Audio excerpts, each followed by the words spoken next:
เราอยู่รวมกันจังซี่นะอยู่นำกันหลายคน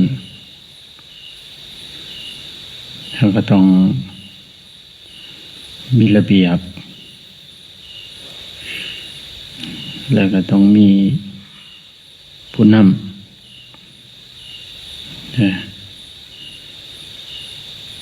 เหมือนประธานประเทศนะเพิ่นก็ยังมีผู้นำประเทศมีรัฐธรรมนูญมีกฎหมายมีระเบียบบ้านเมืองที่เฮาอยู่นำกันจังซี่คือกันถึงสถานที่มัน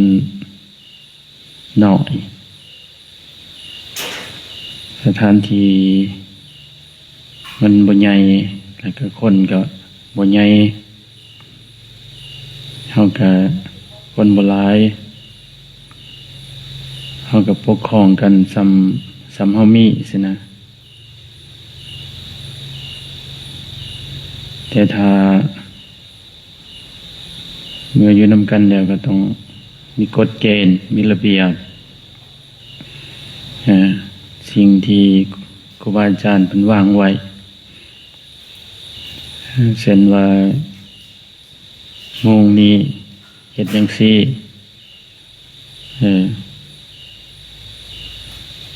ชั่วโมงนั้นเฮ็ดจังซั่นเวลานี้เฮ็ดจังซี่เฮาก็ปฏิบัติตาม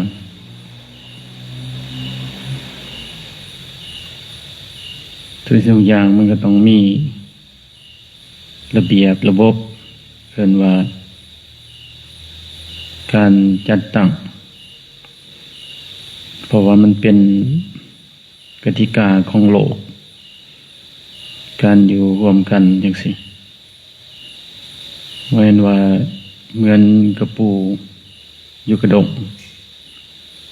ทิ่มกระปูใส่กระดงตัวหนึ่งไตไปจังหนึ่งตัวหนึ่งไตไปจังหนึ่งมันเกินว่ามันสัญชาตญาณของสัตว์เดรัจฉานแบบนั้นแต่ถ้าเรา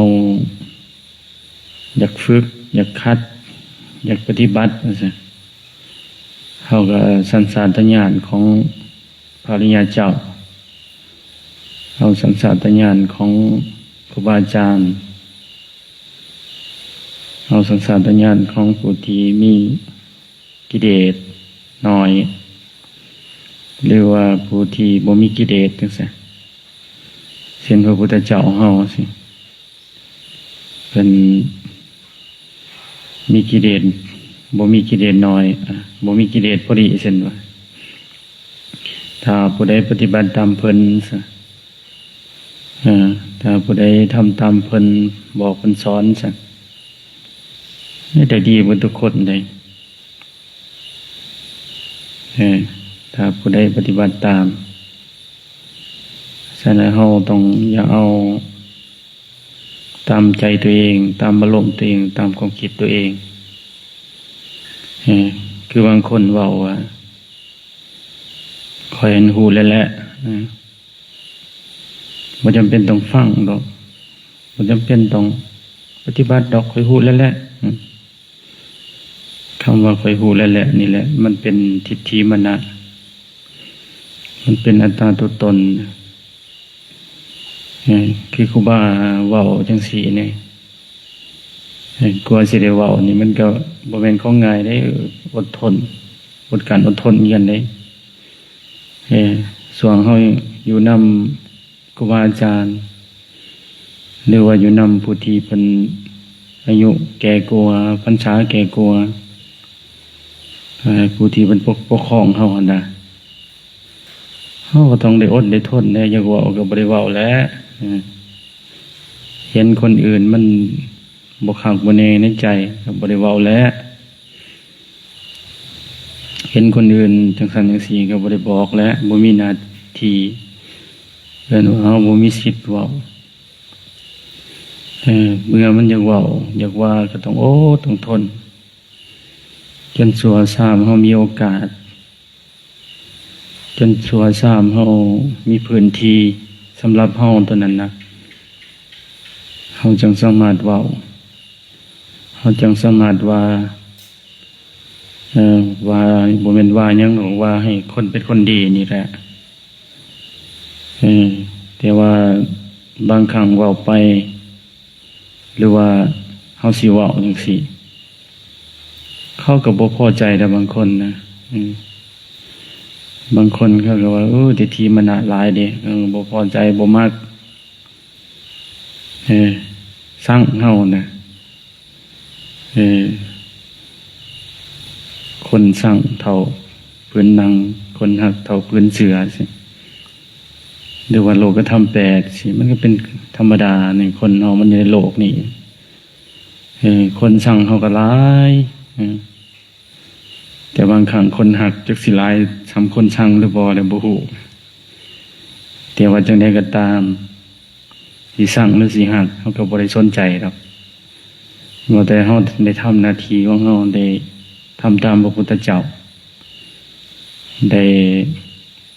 บอกได้สอนได้เอาคำสั่งสอนของพระพุทธเจ้ามาบอกมาว่าสิเฮาก็สิบ่เสียชาติเกิดในศาลใดศาลหนึ่งสินะเฮาก็เกิดมานอนตายตาหลับแหละเนี่ยกลัวเฮาสิได้มาเว้านี่เฮาก็อดก็ทนมาเพราะสำคัญเพราะบ่ธรรมดาเด้นะก็ได้ว่า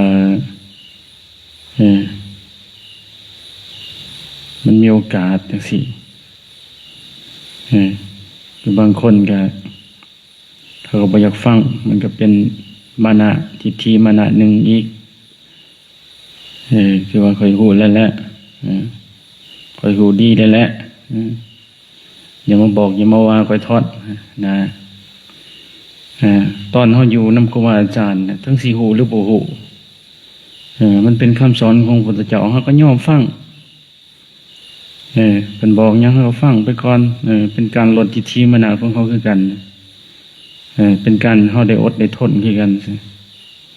อดหยังอดได้ทนได้นั่งได้คัดตัวเองได้ปฏิบัติคือกันนะ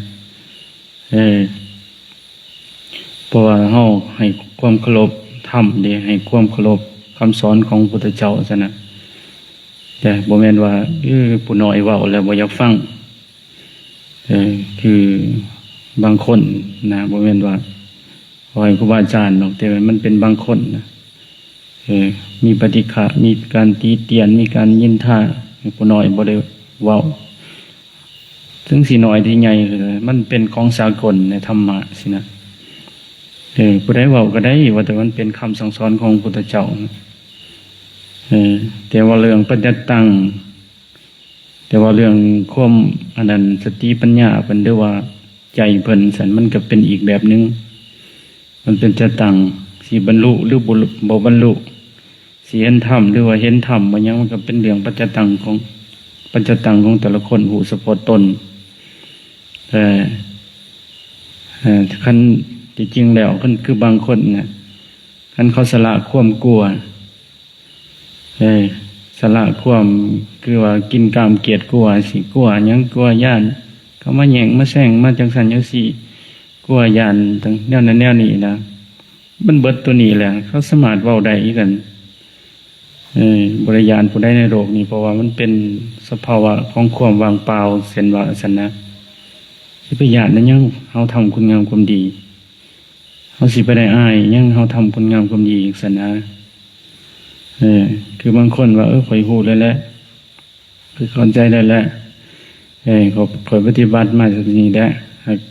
ฮู้แล้วแหละแต่ว่ากิเลสยังเต็มหัวใจอยู่ศาสนามันก็เป็นไปบ่ได้ทิฏฐิมานะยังอัตตาตัวตนยังอันนั้นอยู่นะว่าเฮาบ่ยอมอ่อนน้อมนะ เฮาบ่ยอมลดตัวนี้นะตัวมานะอัตตาตัวตนตัวนี้คือเป็นว่าได้อุปกิเลส16อย่างมันมีหลายเขาเป็นว่าเป็นกระจายของโลภโกรธหลงสินะมันกระจายออกไปแต่ เกินว่าหากเงามันแท้ๆโตต้นสมับมันโลภกดลงมันเป็นตัวสกัดสินะเฮาบ่เห็นจิตเห็นใจเฮาเฮาบ่เข้าใจความเป็นตัวตนของเฮาสินะค่อยรู้แล้วแหละค่อยเข้าใจแล้วแหละคันคนเข้าใจแท้มันก็ต้องปฏิบัติคนเข้าใจแท้มันต้องเบิดกิเลสเบิดอย่างตัณหาเบิดอุปทานตัณหาคือความอยากอุปทานคือความยึดเบิดอัตตาตัวตนมันบ่เอาหยังแล้วเบิดทุกสิ่งทุกอย่างคือบางคนเว้าว่าค่อยมีปัญญาค่อยรู้ค่อยปฏิบัติดีแต่ว่าคือว่าบ่บรรลุซั่นนะเฮ็ดจะได้สิบรรลุนะเนี่ยบางคนเว้านะพวกนี้เฮาบ่เห็นใจเฮาซั่นนะเฮาบ่เห็นใจเฮามีหยังเนี่ยเฮาตัวอยากเฮาบ่เห็นซั่นนะอยากหยังตัวอยากบรรลุหั่นแหละเฮาบ่เห็นตัวอย่างเฮาบ่เห็นอย่างใจครับเฮาบ่เห็นความอยากบรรลุหั่นแหละมันจังไงเนี่ยปัญญาเขาก็มีปริญญาหยังค่อยมีเบิดซั่นนะเฮาบ่เห็นตัวน่ะสติเฮาบ่ดีปัญญาเฮาบ่ดีแต่เฮาบ่เข้าไปเห็นตัวนั้นสภาวะการเข้าใจการบรรลุสินะมันมีแต่โตสติซื่อๆเด่นนะตัวอย่างสินะคือเพิ่นว่านะการเข้าถึงกับการเข้าใจสินะมันมีความแตกต่างกันจังได๋การเข้าถึงแล้วก็การเข้าใจมันก็เป็นจังได๋มันเป็นแบบเฮาศึกษามาสินะเฮาแบบมันแบบเฮาท่องมาแบบเกี่ยวกับเฮาเรียนสรรพคุณของมันซะนะแต่อย่างว่าวิธีการตำบักหุ่งสินะการตำบักหุ่งเฮาศึกษามาเฮาเขียนไว้เป็นระบบเฮาสิปรุงแต่งจังได๋ก่อนนะเสียจังได๋ก่อนซะนะเรียนว่าเฮาศึกษาบทเรียนหรือว่าปริญญามาเฮาท่องได้สิเป็นจังซั่นก็ได้ว่าเข้าใจเห็นว่าตำบักหุ่งสิก็ต้องตอนแรกๆก็จังจับบักหุ่งมาก่อนซั่นนะก็ต้องพานเนาะพานมันละเอียดแล้วก็ตำบักพริกใส่บ่หรือว่าอีหยังเกลือใส่น้ำตาลใส่ตำพัสดุก่อนแล้วก็น้ำปลาน้ำหยังใส่ปลาแดกใส่แล้วก็เอาบักหุ่งลงน้ำลังเสร็จสินะหลังจากนั้นก็ตำคนเข้ากันแล้วก็เอามากินสินี่ก็ก็เข้าใจแล้วแต่เฮาบ่เคยเฮ็ดจักเทื่อนะเฮาบ่เคยตำนะเฮาบ่เคยตำจักเทื่อก็ได้บ่เขาถึงซะนะแต่ถ้าเฮาเคยตำแล้วถึงฮู้ว่าวิธีตำแล้วก็ถึงเคยตำแล้วนะเฮาสิเข้าถึงเป็นสภาวะจังซั่นอันนี้กันแล้วเฮาก็ได้ยินได้ฟังมีได้ฟังซื่อๆแต่บ่เคยปฏิบัติซะนะบ่เคยว่าหยุดความอยากมันได้จังซั่นแหละจังแบบได้น้อหยุดความคิดมันแบบได้น้อแล้วก็ผลของการหยุดความคิดได้มันเป็นแบบได้น้อสิเฮาบ่เคยเฮ็ดจังซี่เฮาบ่เคยเข้าถึงจังซี่นะมันก็ได้เป็นสภาวะแบบบ่เข้าใจแล้วก็บ่เข้าถึงซั่นนะแต่ถ้าผู้เพิ่นเข้าถึงแล้วก็เป็นปัจจตังของเพิ่นเองเป็นพ้นทุกข์เป็นสภาวะใจเป็นสงบเย็นใจเป็นธรรมชาติจังซี่ใจเป็นละเอียดจังซี่สะอาดสงบสว่างจังซี่ใจบริสุทธิ์จังซี่มันหูมันเห็นสภาวะของมันเองเดี๋ยวก็เพิ่นว่าเรียวเบิ่งธรรมชาติเรียวเบิ่งต้นไม้สินะทุกอย่างมันเป็นธรรมะเบิดเส้นวาสนา ต้นไม้ทั้งนอกข้างนอกข้างหน้าลมพัดก็ยังเป็นธรรมะนะเรียวเบิ่งการเจริญเติบโตของต้นไม้สิมันก็เป็นธรรมะเบิดธรรมศาสตร์ถ้าว่าเฮาสิพิจารณาถ้าว่าเฮาสิศึกษาปริญญากันนะเฮาสิเข้าใจธรรมศาสตร์แต่เฮาก็บ่ทันเข้าถึงดอกเพราะว่าเฮาบ่ทันน้อมอุปนิโกมาหาเจ้าของเอง มาปฏิบัติแบบเจ้าของเองใช่ไหมคือเอาเดียวเบื้องต้นใหม่แต่สภาวะต้นใหม่มันกว่ามันจะเริ่มเติบโตอย่างจังสี่ขึ้นมามันก็ต้องอาศัยเกินว่า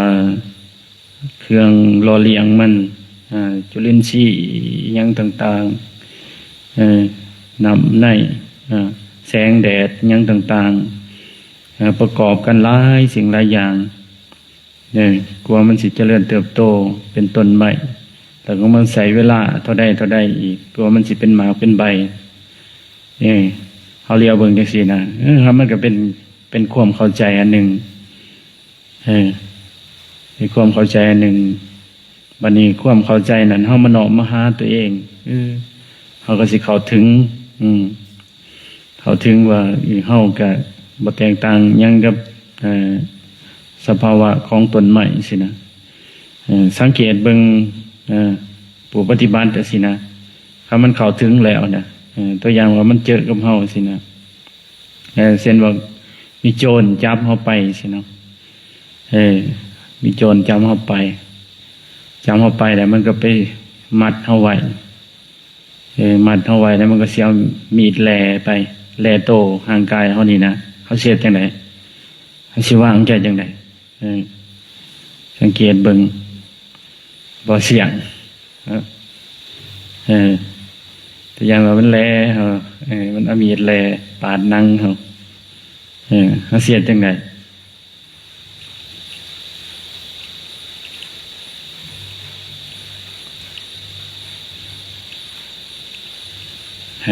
ดีนบ่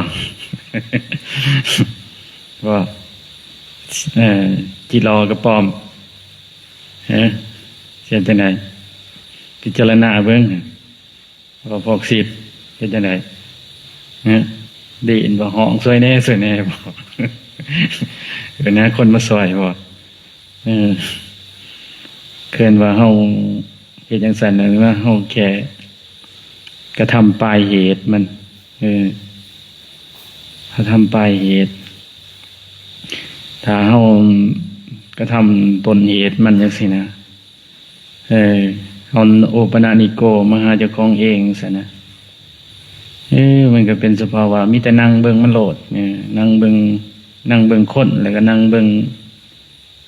งโตเฮาเองนั่นแหละนั่งเบิ่งมันสิหยังมันสิรู้สึกจังได๋มันสิรู้สึกตัวอย่างว่าเวทนามันสิเกิดความเจ็บว่าสิ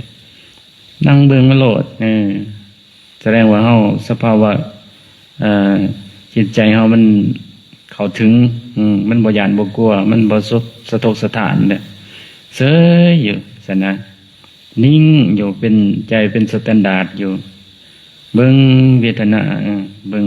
มันเจ็บก็เบิ่งมันเบิ่งจนมันสุดท้ายพุ่นแหละ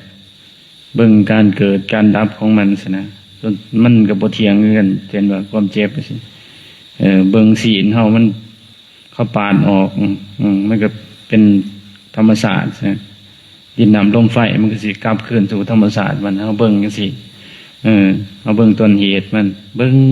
งใจเฮาก็สิเอิ้นว่ามันก็สิว่างอัตโนมัตินะเฮาเพราะว่าเฮาเข้าถึงสภาพความเป็นจริงแล้วความกลัวมันก็เฮ็ดหยังเฮาบ่ได้ความเจ็บมันก็เฮ็ดหยังเฮาบ่ได้เวทนาความรู้สึกเจ็บปวดทรมานจังซั่นจังซี่เฮาก็เฮ็ดหยังบ่ได้เอิ้นว่าเฮาแยกอัตโนมัติเลยระหว่างใจระหว่างความเจ็บปวดเวทนาหยังต่างๆมันแยกเลยสติปัญญามันแยกซะนะเหมือนเฮาสิตายกันแหละเหมือนเฮาทรมานตอนเฮาป่วยสิมันการเดียวกันแหละเพราะว่าเฮารู้จักวิธีการวางใจนะเฮารู้จักวิธีวางใจอยู่ไสวางใจอยู่ลมหายใจสิที่เฮาสอนมาดี กายอย่าขาดสติซะนะเบิ่งลมเบิ่งมันเบิ่งมันจนสิ้นลมพุ่นแหละไม่ยังมันสิลุมเล่านะความเจ็บความปวดความจังซั่นจังซี่บางทีคนบ่ได้สอบนี่มันจะกังวลสถานหวั่นไหวกลัวสารพัดนะคนบ่ได้ปฏิบัติธรรมนี่นะโอ้สารพัดมันสิเข้ามาลุมเล่า1ความคิด2ความกังวล3ความเจ็บความปวด4ในอดีตในอนาคตมันสิปรุงแต่งนานาประการโอ้ยใจบ่สงบจักเทื่อดอกคนบ่เคยปฏิบัติกันนะสารพัดแหละมันต้องกันข้ามกับคนที่เคยปฏิบัติเคยศึกษามาหรือว่าเคยเข้าถึงสิโอ้ยเคยเฮ็ดแล้วแหละมันก็ว่าค่อยเข้าใจแล้วแหละค่อยเคยเฮ็ดอันนี้แบบนี้เขาบ่สนใจดอกก็ว่างใจดอกเราอยู่กับกายอยู่กับมนาปานสติสิอยู่กับลมทานเฮาฝึกซ้อมมาดีสินะเหมือนครูบาสอนนะตอนอยู่บ้านหนึ่งอยู่ดงอยู่ป่าแคมป์ผู้หลังจากสันอันนั้นแหละ สันจังหันแล้วสันจังหันแล้วก็ย่างจงกรมย่างหลายชั่วโมงเลยมันนะหลายชั่วโมงตอนแรกๆก็ย่างกำหนดพุทโธก่อนขัวพุทถ่ายโธเบิ่งกิริยาอาการของกายมันเกินไหวมันก็ยังบ่ได้หลายชั่วโมงผ่านไปมันก็ยังความคิดมันยังออกอยู่มันก็ยังอยากไปในอดีตในหันในอยู่สังเกตเบิ่งเอาเปลี่ยนบัดนี้เปลี่ยนจากมาอยู่จากออกจากพุทโธจากการเคลื่อนไหวมาอยู่กับลมหายใจสิลมหายใจมาอยู่กับลมบัดนี้ย่างไปอีกหลายชั่วโมงย่างไปแต่ทีมวยมันออกพอดีหายใจเขาหายใจออกโธมันจังซี่นะมันผลโธมันก็ตัดไปเองมันก็ยังเรือนตั้งแต่ลมสินะเรือนแต่ละลมมันเนี่ยหลังจากมันที ความคิดมันอันตรธานไปมันบ่มีเลยมันมีแต่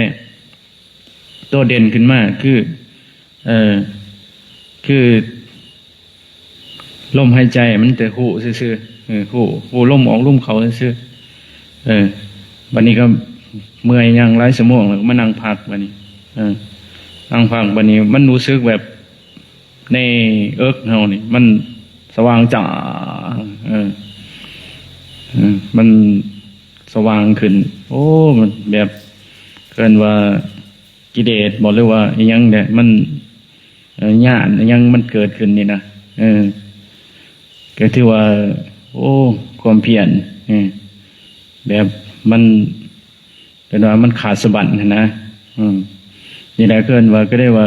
เป็นเหตุเป็นปัจจัยที่ว่าเฮาฝึกใหม่นะตอนแรกๆมันก็ความคิดความสั่งมันก็มีอยู่มันบ่ทันเห็นผู้รู้ซะนะมันบ่ทันเห็นตัวเด่นสติเฮามันบ่ทันเด่นจิตเฮามันบ่ทันเด่นซะนะมันก็มีแนวอื่นเข้ามาแทรกแซงเข้ามาแทรกแซงแต่มัน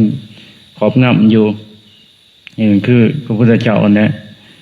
ว่าแล้วจิตเฮานี่เป็นอภัสสรภัสสราแบบจิตเฮานี่มันเป็นสภาพการของมันก็คือสะอาดบริสุทธิ์ผ่องใสสินะเมื่อนิวรณ์หรือว่ากิเลสเนี่ยมันจรมาอุปกิเลส16อย่างมานะถือโตหรือว่าโลภโกรธหลงนี่มันเข้ามานี่มันก็ได้เฮ็ดให้ขุ่นมัวมันก็เฮ็ดจิตใจของเศร้ามองเมื่อสิ่งเหล่านั้นมันอันตรธานไปมันแยกกันเห็นว่ามันแยกของมันนั่นสินะมันแยกออกมาระหว่างจิตผู้รู้สินะกับกิเลสเนี่ยมันก็อยู่คนละชิ้นคนละส่วนสินะเมื่อมันอยู่คนละชิ้นคนละส่วนสิจิตใจมันก็สิสะอาดผ่องใสสิเขาสิเห็นเด่นขึ้นมามันก็แยกกันแบบอัตโนมัติแบบเดียวกับเขาแยกสีออกจากน้ำ กันตองมันกันละเอียดละเอียดละเอียดมันนำคุณนั่นแหละนำคุณเฮาแนวหาแนวกันตองนำมันก็สิใสออกเอาผ้าเอาแพร่เอานั่นเอานี่มากันตองระบบกันตองแยกออกแยกออกสีมันก็ไปอยู่ส่วนสีมันก็เป็นของมันสีมันก็เป็นถาดชนิดหนึ่งอีกบัดนี้น้ำมันก็เป็นถาดของมันชนิดหนึ่งอีกจิตของเฮาคือกันเนี่ยแต่ตอนนี้มันก็คือปัญหามันมีพวกกิเลสมันจรมากใช่ไหมความโลภความโกรธความหลงมานะถือโตความอยากดีอยากเย็นอยากดังสิมันเข้ามาแทรกแซงเขาก็ได้บ่ได้เห็นสภาพตรงนั้นเขาก็ได้บ่ได้เข้าใจนี่แหละเขาขั้นเขาเข้าถึงแล้วเขาถึงว่ามันเป็นอย่างสี่เนาะมันเกิดบ่มีหยังมันเพียงแต่เป็นผู้หูซื่อๆซั่นนะมันบ่ บ่มีความอยากบ่มีอยากดีอยากเย็นอยากดังหยังต่างๆมันบ่อยากซั่นนะมันจึงสิเข้าถึงได้ซั่นนะแต่ตามได้ที่ยังอยากอยู่ซั่นนะคืออยากหยังอยากบรรลุคืออยากนั่นอยากนี่มันก็บ่ได้เข้าถึงดอกเพราะว่าเฮายังมีความอยากอยู่ซั่นนะสภาวะความรู้สึกตัวนั้นมันก็บ่เด่นนะฉะนั้นเราต้องหยุดอยากมีอยากเป็นอยากเด่นอยากดังบ่เอาหยังซะมันจะเป็นสภาวะจิตเฮามันจะสิบริสุทธิ์ซะนะคือเพิ่นว่าปฏิบัตินี่แหละปฏิบัติออกจากความมีความเป็นนี่แหละออกจากความมีความอยากมีอยากเป็นอยากเด่นอยากดังอะไรอย่างต่างๆอยู่ซื่อๆแบบเป็นผู้รู้ผู้ดื้อผู้สังเกตมันซื่อๆเบิ่งสังเกตมันเกิดมันดับอยู่แยกมันอัตโนมัติสภาวะจิตมันเป็นอย่างสั่นนะแต่เราต้องพัฒนาให้มัน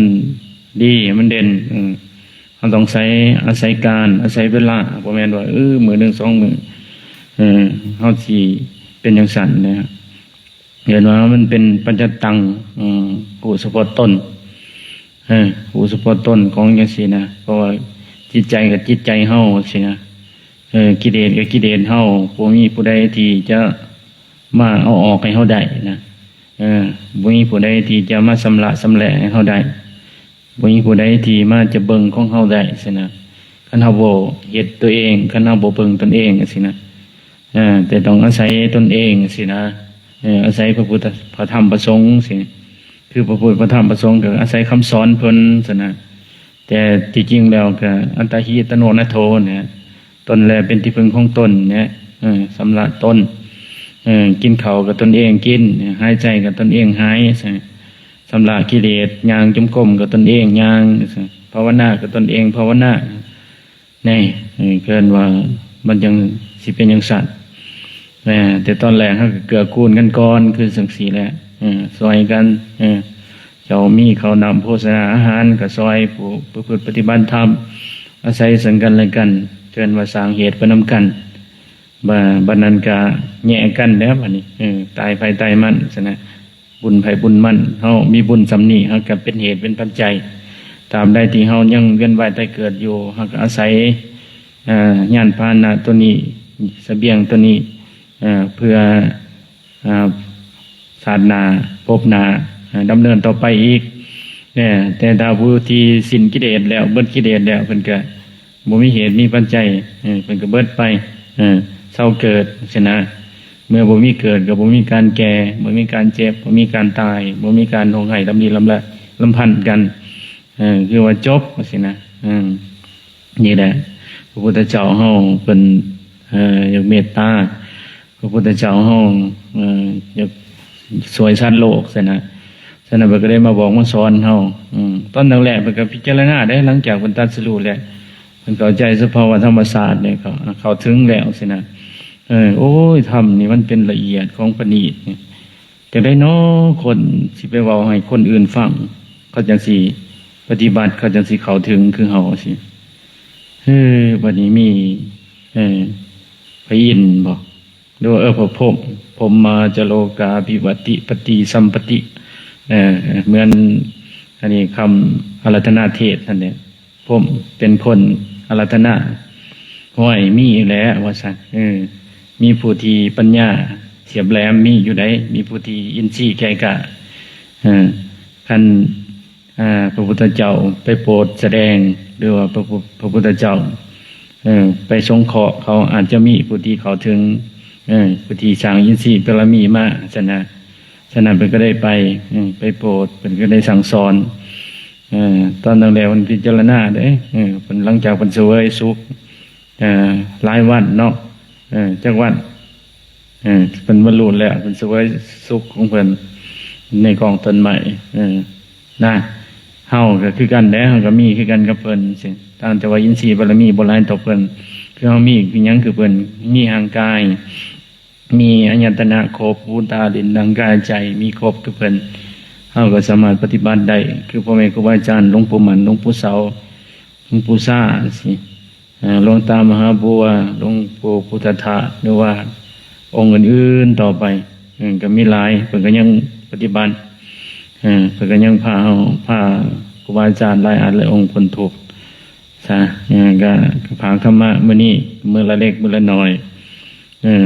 ตามเหตุตามปัจจัยว่าตามเหตุตามปัจจัยจังสิไปก็ถือว่าที่รอมันไปจูดนี่หยัง ก็สมควรแก่เวลาโดยคุณพุทธะจงชนะความขัดข้องโดยคุณพระธรรมอันดังร้องจงชนะมุสาตุมานโดยคุณพระญาสงฆ์ขอให้ทุกท่านเป็นสุขทุกทัศสารอันตรายใดๆก็จงแผ่วพรานถึงบางคนนิพพานทุกตนทุกคนก็ขาดเถิดสาธุสาธุสาธุอะนุโมทามิ